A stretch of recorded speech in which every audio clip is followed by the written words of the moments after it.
Dear devotees of the Blessed Virgin Mary, a hearty welcome to you all to this Eucharistic celebration telecasted live from the shrine of the Basilica of Our Lady of Good Health, Shivaji Nagar. This Mass is offered for all the intentions and in a special manner for the intentions of all the sick by Reverend Father Trevor D'Souza, belonging to the Franciscan Order. As we contemplate on the theme, Mary, the Mother of the Needy, let us pray during this Eucharistic celebration that our sick brethren may come to experience the intercession of Mary and also the healing touch of our Savior, Lord Jesus Christ. In the name of the Father, and of the Son, and of the Holy Spirit. Amen. The grace of our Lord Jesus Christ, the love of God, and the fellowship of the Holy Spirit be with you all. And with your spirit. My dear devotees of our Blessed Mother, and my brothers and sisters joining us at this Eucharist this morning, we extend to you a warm welcome as we participate in this Eucharist. During these days, while we are preparing ourselves for the birthday celebration of Mama Mary, I would like to reflect with you on Mary as the mother of the needy. While she was on this earth, at the wedding feast of Cana, she told her son, "My son, they have no wine." And then she told the servants, "Do what he tells you to do." Every day of our life, Mary continues to tell her son, they have no wine, they have no money, they have no jobs, they have no house, they have no proper money to pay the rent, they're looking for a marriage proposal, they are sick, so on and so forth. And then she tells us, do what he tells you to do. And what is Jesus asking of each and every one of us? Namely, have faith in me and put your trust in me. And therefore, brothers and sisters, as we come to the altar of God this morning to celebrate this Eucharist, along with all my brother priests here, we invite you to wholeheartedly participate in this Eucharist from wherever you are. In a very, very special way this morning, we are praying for all those who are sick from any kind of infirmities of body, of mind, and of spirit. And therefore, we invite you to place all your sick people, including yourself, at the feet of the Lord into the hands of Mother Mary, that she may intercede for us and bring us the healing touch of the Lord and all the graces that we need for our material and our spiritual well-being. A reading from the Holy Gospel according to John. Glory to you, O Lord. At that time, there was a wedding at Cana in Galilee, and the mother of Jesus was there. Jesus also was invited to the wedding with his disciples. When the wine ran out, the mother of Jesus said to him, "They have no wine." And Jesus said to her, "Woman, what does this have to do with me? My hour has not yet come." His mother said to the servants, "Do whatever he tells you." Now there were 6 stone water jars there, where the Jewish rites of purification, each holding 20 or 30 gallons. Jesus said to the servants, "Fill the jars with water," and they filled them up to the brim. And he said to them, "Now draw some out and take it to the master of the feast." So they took it.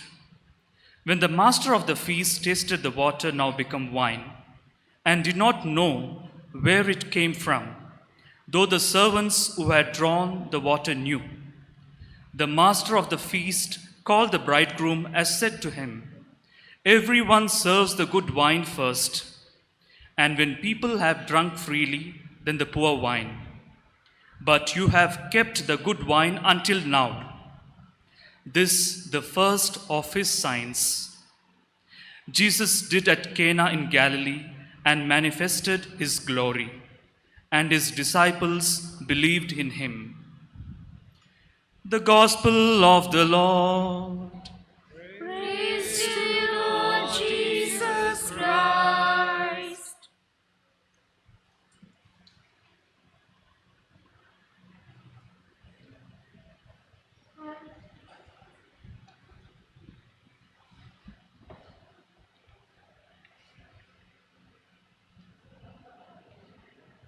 My dear devotees, my dear brothers and sisters, Jesus and his mother were at the wedding feast of Cana, as reported to us by St. John. And during the course of this wedding celebration, Mary walks up to her son and says, "They have no wine." One may assume that this is a very ordinary statement made by Mary to Jesus. Mary may have been helping out in the kitchen in the wedding family, and when she began to realize that the wine was over, concerned for the well-being of the family, she goes to Jesus and tells him, "They have no wine." This is not an ordinary statement, because in these few words, Mary reveals her heart. Mary reveals her heart filled with concern, a heart filled with care and compassion. What would people say of that family? What would people in the village think about that family? They had such a beautiful wedding, such a grand wedding, and they have no wine. And they would begin to laugh behind their backs. Ha, ha, ha. They have no wine. Ha, ha, ha. Mary obviously wanted to save that family of the deep embarrassment that they would face in the days to come. And therefore, it is in this context that she goes to her son Jesus and intercedes for them with a very small and sad voice. "My son, they have no wine. My son, they have no wine. Do something. Do something about it." Maybe at that moment of time, Mary was not sure what her son Jesus would do or could do. But then she thought perhaps in her mind, my son has a lot of friends in this village. Maybe he can go to some of his friends and borrow some wine and bring it for the wedding feast. But Jesus surprised her and surprised everyone at the wedding feast by doing the unexpected. Mary was the instrument interceding for the needy. Our physical self is an important dimension of life. And when a child is born in a family, the first thing any mother does is to ensure that the child is fed, is clothed, is comfortable, and has a warm place to sleep. The mother does everything within her capacity to ensure that the child gets all its needs for its physical growth. The mother takes pride in seeing her child grow, put on weight, and begin to walk and to talk. Our world is filled with hundreds of mothers who cannot afford anything for their children. There are so many poor people in our world who are working their lives through to provide the bare necessities of life for themselves and their families. There is always a want for food, a want for clothing, a want to pay the rent, to pay the hospital bills, to pay the education fees, to pay the uniform fees, and so on and so on. The list can go on and on and on. Where can these people find money to pay for their basic needs of life? Where can these people go to get help for themselves and their families?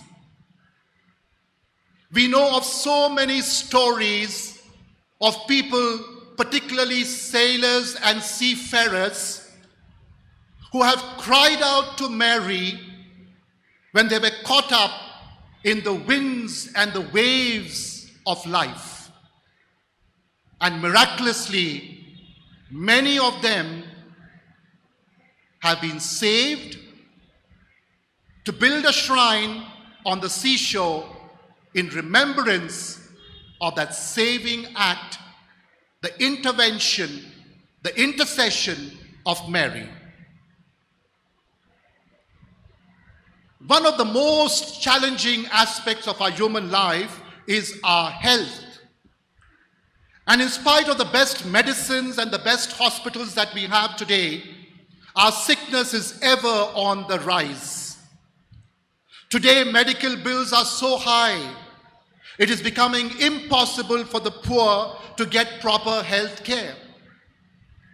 How can the poor afford all the medical tests prescribed by the doctors? How can they afford to pay for the costly medicines? And this is one of the reasons, my dear brothers and sisters, why Mother Mary has made herself available to intercede for the human race as Arogya Mata, the mother of good health. Why do hundreds and thousands of people flock to Velankani Shrine? Why do so many people go on a pilgrimage to Lourdes? The care, the concern, the compassion of Mother Mary for the poor and particularly for the sick is outstanding. Mary is ever present, telling her son they have no money to pay for their hospital bills. They have no money to pay for their medicines. They need your help. They need you to work a miracle in their lives. Just like you worked a miracle at the wedding feast of Cana, my son, please work a miracle for this person and for this family and for this person who is asking for help. Mary is constantly pleading, interceding for you and for me, brothers and sisters. She is constantly pleading for the sick, the poor, the suffering, the abandoned in our world. And we have hundreds and thousands of testimonies from people all over the world of how they have received favors of good health in particular from Arogya Mata. They have no wine has another dimension which concerns our spiritual lives. Mary slowly discovers that her son Jesus is not only the healer of our bodies, but he is also the healer of our souls.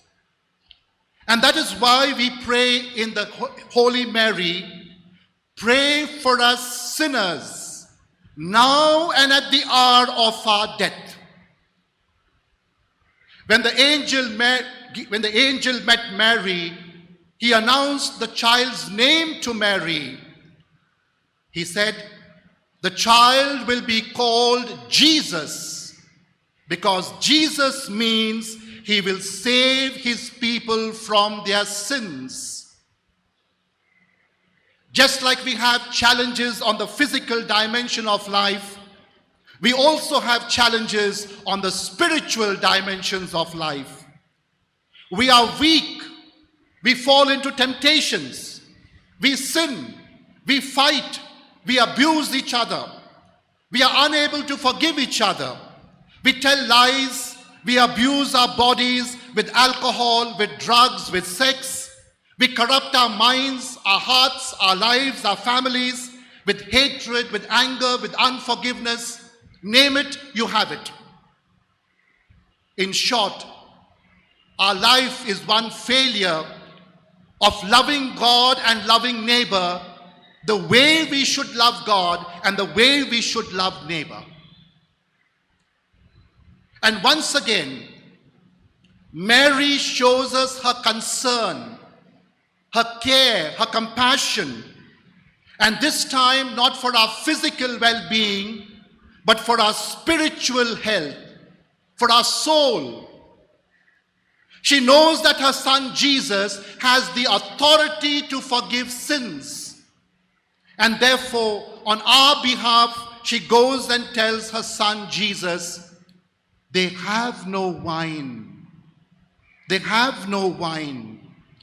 Meaning to say, they have no spiritual energy left in them to overcome the difficulties and temptations of life. They are weak human beings. They need your grace. They need your wine in their life. And without your help and your assistance, they can do nothing. And therefore, my son, do something. Give them the grace that they need to live their lives meaningfully and purposefully. And once again, my dear brothers and sisters, so many testimonies of people who have returned back to God from their sinful ways of living, all because of the intercession and the whispering of Mary in the ears of her son Jesus. Mary is constantly interceding for each and every one of us, praying for us sinners now and at the hour of our death. And that is why Mary has been crowned with so many titles. For people who are searching for good health, she is Arogya Mata, Our Lady of Good Health. For people searching for freedom from sorrow, she is Vyagula Mata, Dukhi Mata, Our Lady of Sorrows. For people searching for relief from the various problems of life, she is Sagaya Mata, Our Lady of Perpetual Help. For people searching for freedom from addictions and dangers of life, she is Viduthalai Mata, the Mother of Liberation. Finally, for people searching for hope in the hopeless situations of life, she is Nambike Mata, the Lady of Hope. And that is why, my dear brothers and sisters, we call her as the mother of the needy, Agatya Mata, because anyone in need, physical or spiritual, can approach her for help at any time, day or night. Our Lady, our Lord, listens to the prayer of his dear mother. For our physical needs, he turns water into wine. And for our spiritual needs, he turns wine into his precious blood.